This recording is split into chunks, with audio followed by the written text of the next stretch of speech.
नमस्कार मित्रांनो, तुमचं स्वागत आहे माझ्या यूट्यूब चॅनलवर। तर आज आपण बनवत आहे व्हेज पुलाव। आज आपण व्हेज पुलाव बनवणार आहे। त्याला लागणारे साहित्य आणि भाज्या ते बघून घेऊयात आपण। मी आज 5 भाज्या वापरणार आहे। बटाणा, बीन्स, बटाटा, शिमला मिर्च आणि गाजर हे सगळं भाज्या आपल्याला लागणार आहेत। आज कांदा, एक टोमॅटो मी कट करून घेतलेला आहे। सगळ्या भाज्या आपण ह्याच्यात मिसळून घेऊयात आणि हे चांगलं धुवून घेऊयात आपण। आपली भाजी धुवून झालेली आहे। आता आपण ह्याच्यामध्ये दही टाकून हे मिक्स करून ठेवून घेऊया 5 मिनिटांसाठी। मी ह्याच्यामध्ये 2 मिरची घेतलेली आहे आणि आलं घेतलेलं आहे, पुदिना घेतलेला आहे, कोथिंबीर घेतलेला आहे आणि हे काही खडे मसाला घेतलेला आहे। शहाजिरा, जिरा, मोहरी, दालचिनी, तमालपत्र आणि खोबरं। तेल टाकून घेऊया त्याच्यात।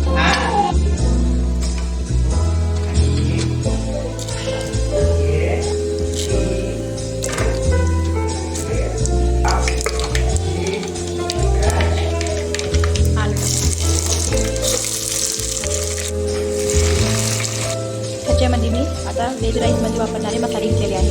हे आपलं लाल तिखट आहे, हळद आहे, गरम मसाला आहे, हे शाही बिर्याणीचा एक गरम मसाला आहे आणि हे बिर्याणी मसाला आहे, हे धने पावडर आहे आणि साधारणतः मीठ आहे। आता हे सगळं आपण टाकून घेऊया।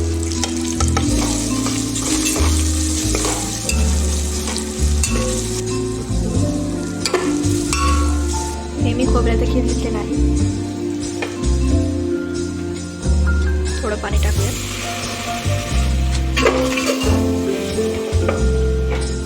आता हे भाजी आपण टाकून देऊया त्याच्यात।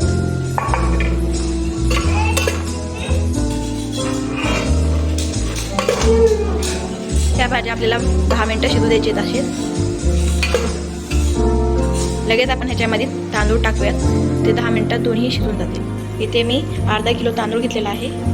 आता हे तांदूळ आपण टाकून देऊयात। मी हे राईस पातेल्यामध्ये शिजवते म्हणून ह्याला 4 ग्लास पाणी टाकावं लागेल आपल्याला। 4 ग्लास पाणी आपण टाकून घेते। ह्याच्यामध्ये आपल्याला अर्धा चम्मच तूप टाकायचं आहे। 10 मिनिटं शिजू देऊया। तर आपल्याला आता 10 मिनिटं झालेलं आहे। बघू शकतायत का आपला पुलाव रेडी झालेला आहे।